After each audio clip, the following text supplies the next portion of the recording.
Hey, bienvenue sur la chaîne pour une nouvelle vidéo dans un format du petit jeudi, mais vous allez voir que le jeu n'est pas si petit que ça. Il s'agit de Subterra, un jeu de coopération dont la mise en place est très simple, mais les parties peuvent durer jusqu'à 60 minutes et ça se joue de 1 jusqu'à 6, mais on voit ça tout de suite dans sa mise en place.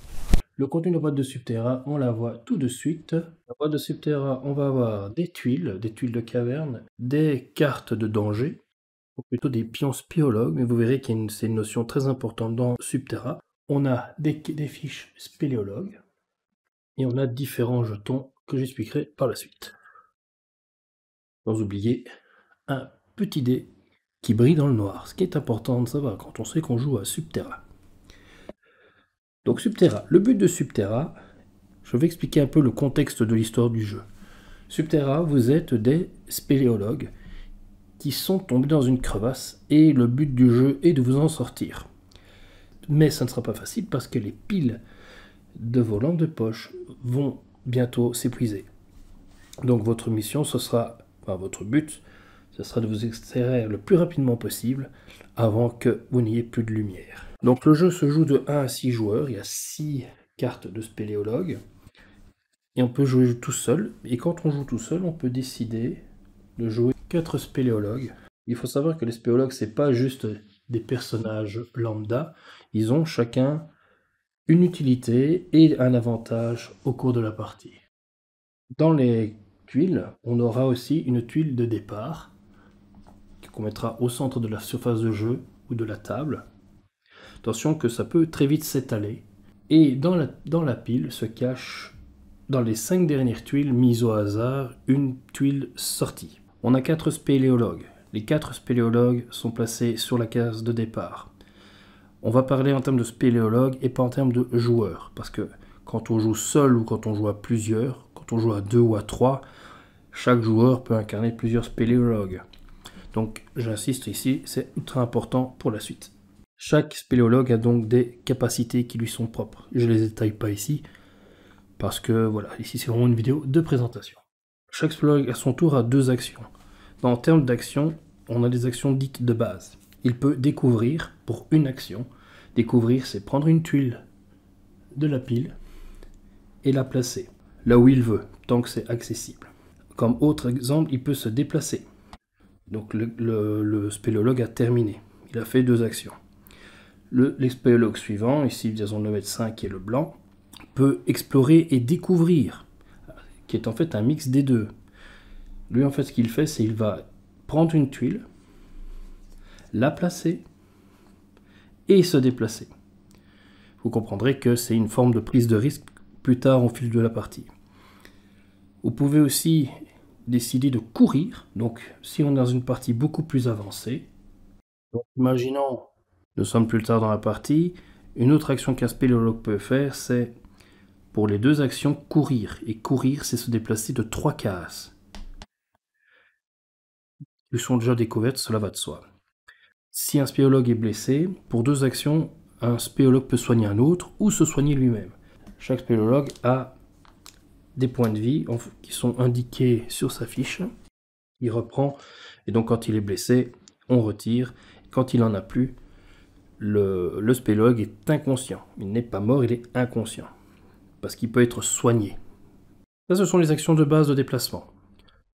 Plus tard dans la partie, vous avez vu, on a déjà dévoilé des tuiles un peu spéciales. Ici, bleues, vertes, noires et d'autres.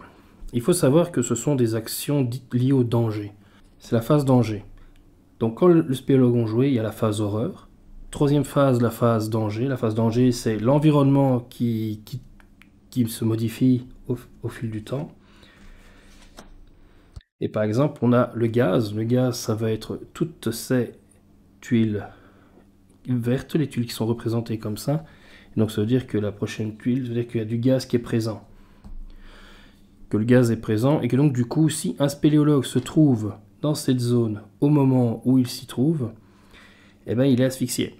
Le spéléologue qui s'y trouve, lors de la révélation de la carte, perd 2 points de vie. Mais il peut te soigner.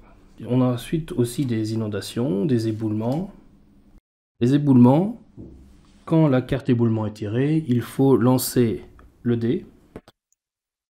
Et si la valeur du dé qui est donnée là est reprise sur une des tuiles éboulement, parce que vous en aurez sûrement plusieurs, vous devez placer un ébouli sur les tuiles où la valeur est sortie. Et en fait, ce qui va se passer, c'est que lorsqu'un spéléologue va vouloir passer, il doit d'abord retirer l'ébouli, et ça lui coûte 2 actions. Donc en gros, son tour à lui. On a aussi les phases inondation. Les phases inondation, ça veut dire que les tuiles inondation sont pleines. Et donc ça veut dire que pour la traverser, on peut les passer, mais il faut nager. Pour les passer, il faut nager, donc ça fait 2 actions pour la traverser. On a aussi dans les autres types de tuiles, on a des tuiles de type boyau, et pour y passer, de nouveau, là, il faut 2 actions, parce que le chemin est plus étroit. Une fois que toutes les phases, la phase action, donc la phase événement, la phase danger, ne se fait qu'une seule fois. Elle se fait qu'une seule fois par cycle, si je peux le dire comme ça.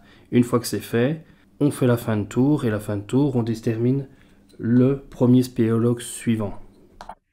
Et du coup, c'est ce spéléologue-là qui commence la partie, ce tour-ci. Et on va comme ça, ainsi de suite, progresser. Et à un moment, on va tirer, on a les secousses. On a ensuite des horreurs. Les horreurs, ce sont des monstres horribles qui sont là, qui partent en chasse des survivants, qui partent en chasse des spéléologues. Et donc quand cette carte est tirée, une horreur apparaît sur la case, vous voyez, avec les 3 griffes. À ce moment-là, la créature ne bouge pas, elle est juste apparue. Et ensuite, c'est la phase danger.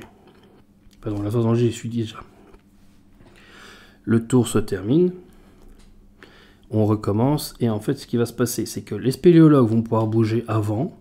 Et ensuite, la deuxième phase, j'en ai parlé, la deuxième phase, c'était la phase horreur. Et en fait, la phase horreur, c'est le monstre ou l'horreur qui se déplace d'une case vers le spéléologue le plus proche, jusqu'à un rayon de 7 cases par rapport à lui, donc 7 cases de déplacement. Et donc, la partie va se poursuivre, on va épuiser toute la pile jusqu'à arriver à la sortie,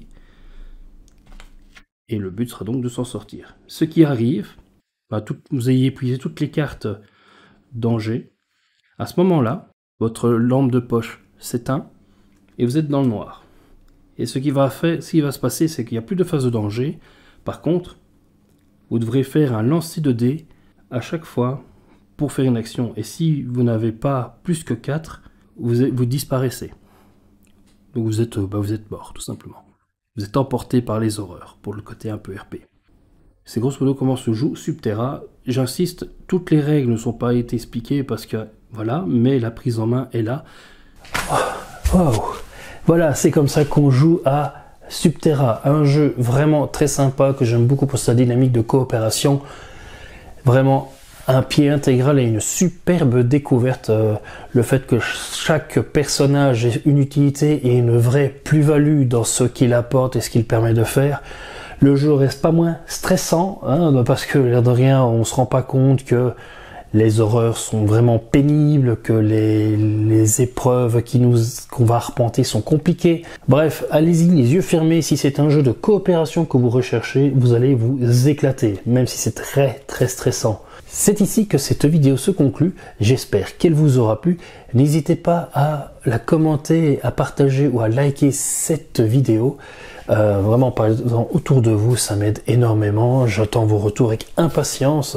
En attendant, vous pouvez me retrouver sur tous les réseaux sociaux habituels, à savoir Twitter, Instagram, même ma page Facebook, que je mets à jour aussi très régulièrement. Et je fais également des streams Twitch. D'ailleurs, quand vous aurez vu cette vidéo, sachez que la veille, j'ai fait un stream. Vous retrouverez d'ailleurs peut-être cette partie sur YouTube.